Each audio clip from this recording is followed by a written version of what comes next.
Welcome to a place where English is not just learned, it's lived. Here, every story takes you on a journey, full of emotion, laughter, and life lessons. Whether you are learning to speak, listen, or just feel the language, these stories will help you grow, word by word, heart by heart. So sit back, relax, and let us begin today's story. Because English is not just grammar and books. It's the sound of real people, real dreams, and real moments. When I was little, my world was small, just a quiet home, a tired father, and a silence that echoed where my mother's voice should have been. She died of cancer when I was very young, too young to remember her face. Sometimes I try to imagine her smile, her laugh, her voice saying my name. But the truth is, I don't know her. Not even for a second. And that emptiness became the first story I ever carried in my heart. My father became my whole world, my superhero. Not the kind that wore a cape or flew in the sky. Mine wore an old jacket that smelled of engine oil, and had hands rough enough to peel an orange with no knife. Every morning he woke up before the sun, whistled an out-of-tune song, and said, "Your daddy's off to work, princess.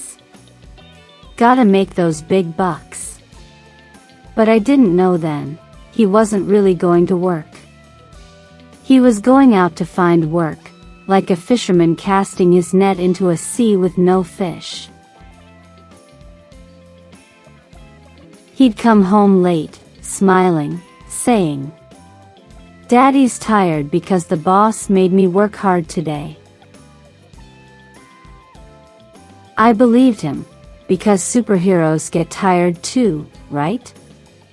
But sometimes, when I pretended to sleep, I saw him open the kitchen cupboard and sip warm water instead of dinner.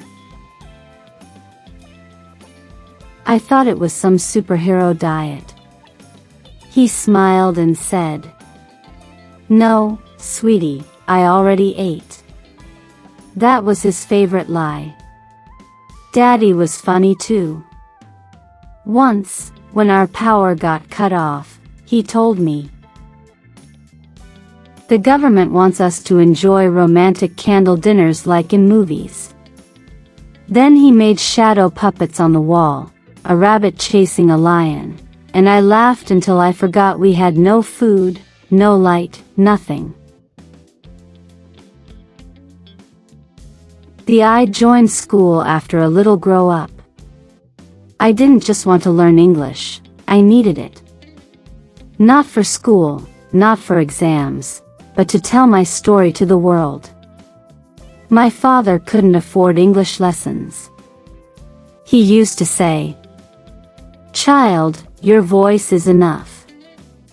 You just have to learn how to use it." So I started listening, to songs on the radio, to travelers in the market, to stories whispered in broken English. One night, our home was dark, no light, no food, no money. But my father told me a story in the dim candlelight. A story about a bird that wanted to fly, but its wings were too weak.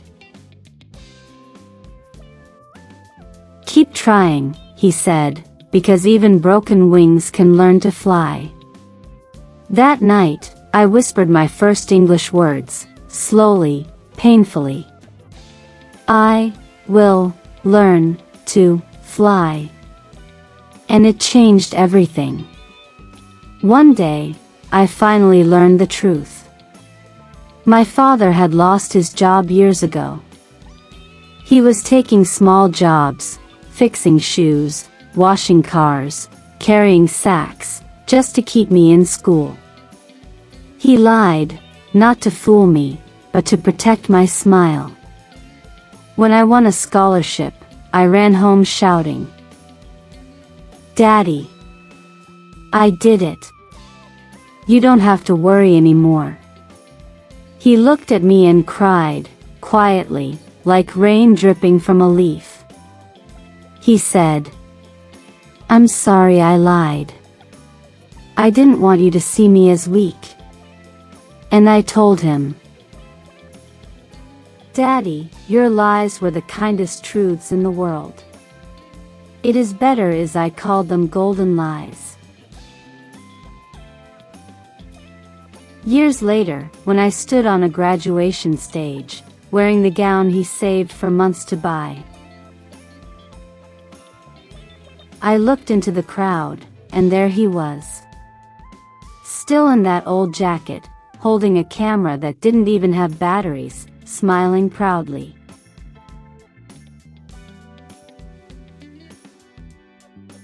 That's when I realized, my father didn't need to fly or fight villains. He already did. He fought hunger, shame, and exhaustion, and still came home smiling. So yes, Daddy lies. He lies about money. He lies about pain. He lies about hunger. He lies because love sometimes wears the face of a lie, a beautiful, selfless lie. And every one of his lies was a promise. I'll do anything to make you happy. That's my story. And that's why I believe English isn't just about books and grammar. It's about life. It's about finding the words to tell your story, even the painful ones. So here, on this channel, we'll learn English through stories that make you feel. Because every word has a heartbeat. Every story has a voice. And sometimes, learning English is the way to find your own.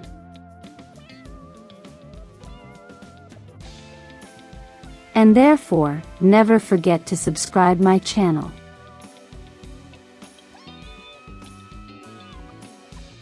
I believe you enjoyed the story. Until the next story, bye.